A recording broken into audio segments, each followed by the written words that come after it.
ambayo wamesahau, sisi vijana hatuheshimu password. Wale watu wanafanya hacking ya simu na bank na wale wa mulot wanaweza iba M-Pesa yako ukiwa umekaa hapa. Ni kina nani? Ni kina nani? So sisi tunawaambia password yao wakae nayo tu. Tutapiga simu mahali inaitwa mulot. Kuna vijana huko mulot wanajua kufungua simu yako bila kuwa na password. Now, after paying attention to Edwin Sifuna's sentiments, ladies and gentlemen, I can authoritatively confirm that ODM is going to be forced to look for another Secretary General. If you are very keen listening to the statements that Edwin Sifuna delivered in Kisii, ya kwamba kama nchi nzima vile tumezungumza Kitui, vile mmesema Kisii, vile mmesema Western, inamaanisha kwamba Mheshimiwa Simba Arati, all the forces of good, munisikize vizuri, all the forces of good must find each other. Must find each other. Na nilisema wazi mbele ya taifa zima na mbele ya Mwenyezi Mungu ya kwamba haijalishi wewe ni nani, background yako ni gani, historia yako ni gani, kama unakubaliana na ile kauli ambayo imetolewa hapa na wananchi, lazima sisi sote tufanye kazi pamoja. Sisi sote lazima tufanye kazi pamoja.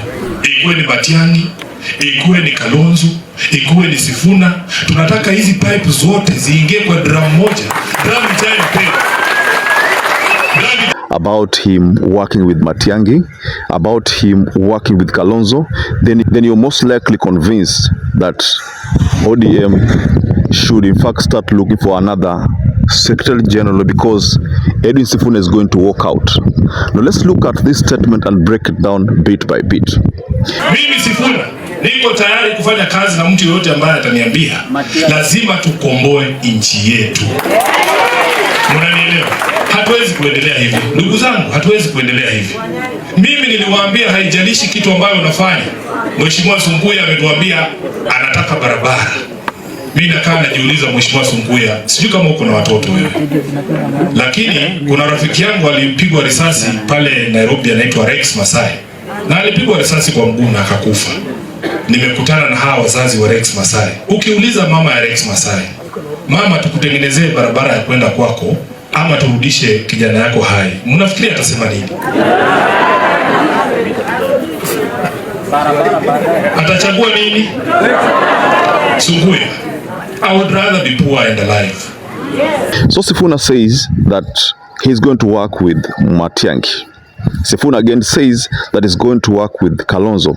And on a day before, Sifuna at a certain rally in Ukambani also reiterated that he's ready to work with anyone who is of the opinion that Ruto must go.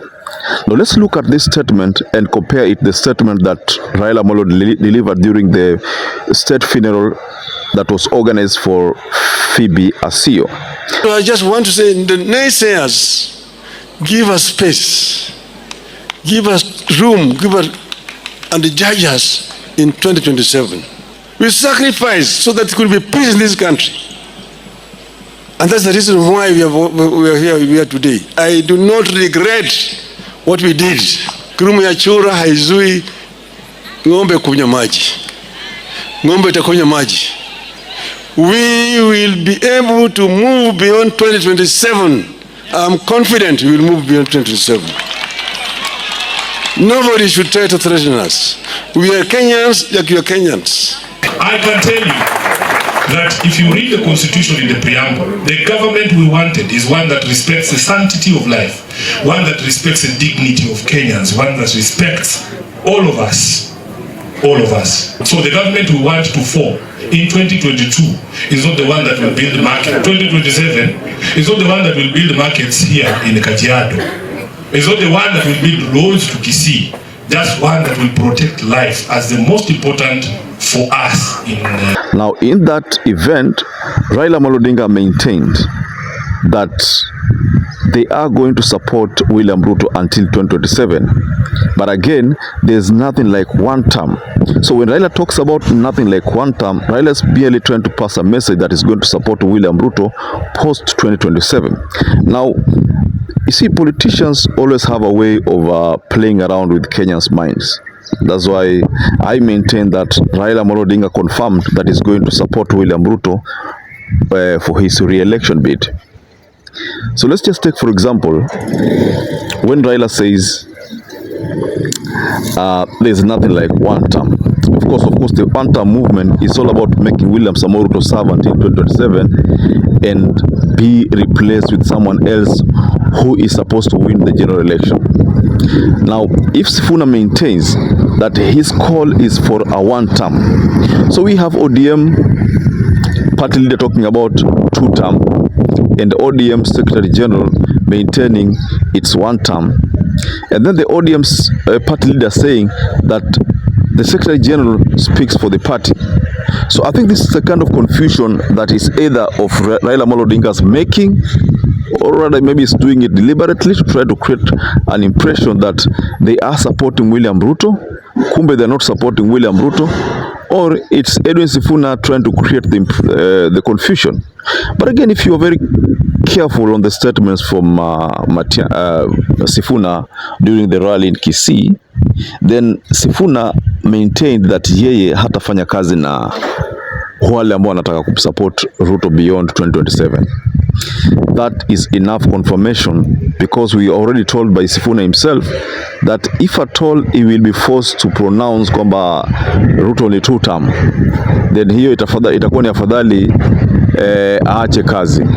So with this confirmation from Edwin Sifuna, I can as well confirm that Edwin Sifuna is most likely sourcing for another party. Now, if you look at Edwin Sifuna sourcing for another party and him talking about working with Matiang'i, and we know Matiang'i has not officially pronounced which party is going to vie on, then again this is taking us to another concern. Most likely Edwin Sifuna is going to team up with Matiang'i in a party that Matiang'i is yet to announce. Because if you look at Wiper, I don't think Sifuna is going to go to Wiper. Sifuna is most likely going to go to a party that Matiang'i will pronounce. So that is what I can actually conclude based on the statement that Edwin Sifuna delivered during this rally in Kisii. So what do you think about these statements from Sifuna, ladies and gentlemen? Just go below in the comment section and tell us what you think about them. But personally, I think that is what I conclude as far as Edwin Sifuna's pronouncements. So perhaps if you're watching this video and you've not subscribed, take 1 second and subscribe, like this video. Until you catch up again, stay safe and stay blessed.